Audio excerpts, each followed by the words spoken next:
नमस्कार। आज के इस वीडियो में हम मेमोरी टॉपिक को ही आगे बढ़ाते हुए उसके मॉडल जो कि दिया गया है एटकिंसन और शिफ्रिन के द्वारा, आज हम उसका अध्ययन करेंगे, उसको स्टडी करेंगे। तो एटकिंसन और शिफ्रिन ने जो मॉडल दिया है मेमोरी का, उसको अलग अलग नामों से जाना जाता है, जैसे कि उसको 3 कंपोनेंट सिस्टम के नाम से भी जाना जाता है या फिर उसको बफर मॉडल भी कहते हैं। और एटकिंसन और शिफ्रिन के मॉडल को द स्टेजेस मॉडल के नाम से भी जाना जाता है। तो हम इस वीडियो में जानेंगे कि एटकिंसन और शिफ्रिन ने इस मॉडल में क्या बताया है। तो यहाँ पे आप देख सकते हैं क्वेश्चन किया गया कि स्मृति के एटकिंसन और शिफ्रिन के मॉडल का वर्णन करें। तो एटकिंसन और शिफ्रिन ने 1968 में स्मृति के स्वरूप की विवेचना स्मृति की अवस्थाओं के आधार पर की है। इसे सूचना प्रक्रमण उपागम या इंफॉर्मेशन प्रोसेसिंग अप्रोच के नाम से भी जाना जाता है। और विशेष रूप से इन्होंने स्मृति के 3 प्रमुख भंडारों की परिकल्पना दी है। तो सबसे पहला जो इसमें है सामवेगिक या सांवेदिक रजिस्टर, इसको कहते हैं सांवेदिक रजिस्टर, यानी कि संवेदी स्मृति इसको हम कहते हैं।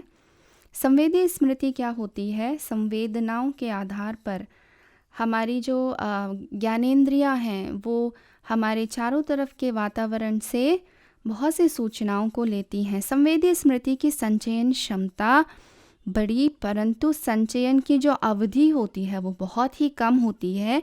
इसलिए संवेदी स्मृति में सूचनाएं बहुत जल्दी ही अपना अस्तित्व खो देती हैं। जो सूचनाएं कुछ समय के लिए संचित हो पाती हैं या स्टोर हो पाती हैं, वो शॉर्ट टर्म मेमोरी में या लघुकालीन स्मृति में प्रवेश कर पाती हैं। और अगर वो नहीं ऐसा हो पाता तो वो शॉर्ट टर्म मेमोरी में उनका अस्तित्व भी समाप्त हो जाता है। तो यहाँ पे सेंसरी मेमोरी या सेंसरी रजिस्टर के बाद जो सेकेंड स्टेज आती है वो है इसमें शॉर्ट टर्म मेमोरी, जिसको हिंदी में अल्पकालिक भंडारण या शॉर्ट टर्म मेमोरी स्टोरेज कहते हैं। अल्पकालिक भंडारण। तो इसमें क्या होता है, एटकिंसन और शिफ्रिन ने अपने इस मॉडल में, अपने बफर मॉडल में, द स्टेजेस मॉडल में बताया है कि वही सूचनाएं आगे स्थानांतरित होती हैं या ट्रांसफ़र होती हैं एसटीएम में या शॉर्ट टर्म मेमोरी में, जिनका कि रिहर्सल किया जाता है। अतः जिस स्मृति का लघुकालीन स्मृति में रिहर्सल होता है उसके बाद वो लॉन्ग टर्म मेमोरी में प्रवेश कर पाती है। यानी कि पहला स्टेप है सेंसरी मेमोरी, सांवेदिक स्मृति। सांवेदिक स्मृति से ये हमारे शॉर्ट टर्म मेमोरी में जाती है, अल्पकालीन स्मृति में जाती है। और उसके बाद सूचनाओं का जब हम रिहर्सल करते हैं, अभ्यास करते हैं, उनको, उनके मीनिंग को, उनके अर्थ को समझते हैं, तब ये सारी इन्फॉर्मेशंस जो होती हैं वो हमारे दीर्घकालीन स्मृति में प्रवेश कर पाती हैं।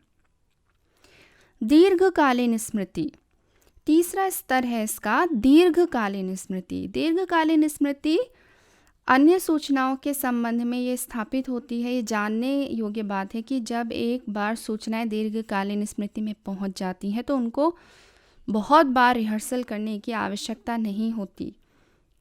दीर्घकालीन स्मृति में क्योंकि ये किसी भी सब्जेक्ट के या जो उद्दीपक, जो इन्फॉर्मेशन हमने लिया है उसका अर्थ पूरी तरीके से समझ लेते हैं, उसके आधार पर हमारी दीर्घकालीन स्मृति स्थापित होती है, जो काफ़ी लंबे समय तक बनी रहती है।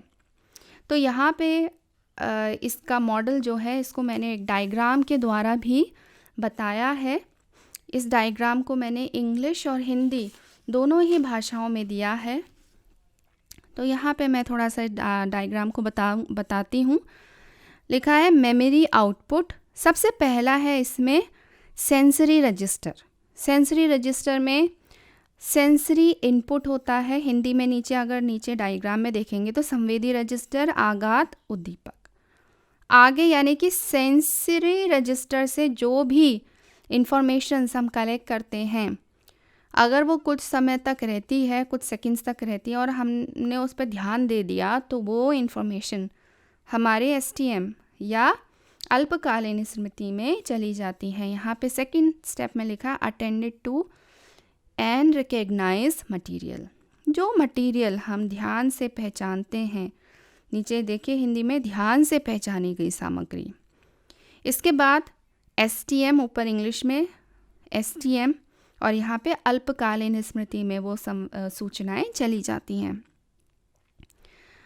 मेमोरी आउटपुट, स्मृति उत्पाद। Short term memory STM holds only a few items. Short term memory में केवल कुछ ही सूचनाओं को हम ग्रहण कर पाते हैं और कुछ ही सेकंड्स के लिए हम उनको ग्रहण कर पाते हैं। रिट्राइवल रिहर्सल, नीचे पुनः प्राप्ति या अभ्यास, नीचे के मॉडल जो मैंने हिंदी में ट्रांसलेट किया है। फिर यहाँ हम देखते हैं कि जब हम प्राप्त सूचनाओं को बार बार अभ्यास करने लगते हैं तो धीरे धीरे ये सूचनाएं हमारे दीर्घकालीन स्मृति में स्थानांतरित हो जाती है। दीर्घकालीन स्मृति, ह्रास न होने वाला स्मृति कोश। तो ये सारी सूचनाएं हमारे एलटीएम या दीर्घकालीन स्मृति में चली जाती हैं। तो यहाँ पे इसका सारांश, इस मॉडल का अगर हम सारांश देखें तो एटकिंसन और शिफ्रिन ने ये बताया है कि सर्वप्रथम ज्ञानेंद्रियों से जो प्राप्त सूचनाएं होती हैं वो सांवेदिक भंडार में रजिस्टर की जाती हैं। यहाँ या तो उनका ह्रास हो जाता है या फिर अन्य भंडारों में वो स्थानांतरित कर दी जाती हैं। अगर रजिस्टर की गई सूचनाओं पर ध्यान केंद्रित किया जाता है तो वो अल्पकालीन स्मृति या शॉर्ट टर्म मेमोरी में स्टोर हो जाती हैं और वहाँ पे वो सारी सूचनाएं ट्रांसफ़र हो जाती हैं। यहाँ सूचनाओं का संग्रहण कुछ क्षणों के लिए अधिक से अधिक 30 सेकंड तक होता है शॉर्ट टर्म मेमोरी में, और अगर व्यक्ति इनका अभ्यास करता है, रिहर्सल करता है, प्रैक्टिस करता है, सीखी गई सूचनाओं के अर्थ को समझ लेता है तो फिर आगे बढ़ते हुए ये हमारी दीर्घकालीन स्मृति में चली जाती हैं।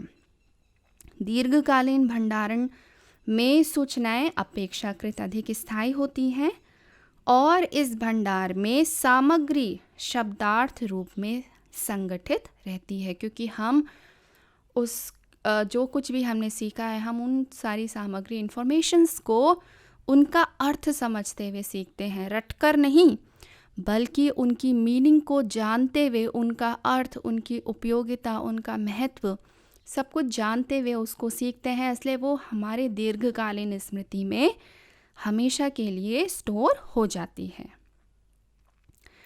तो आज हमने इस मॉडल को, जो एटकिंसन और शिफ्रिन के द्वारा स्मृति का मॉडल है, हमने इसे पढ़ा और मैं आशा करती हूँ कि इस वीडियो के द्वारा आप लोगों को ज़रूर सहायता मिलेगी। धन्यवाद।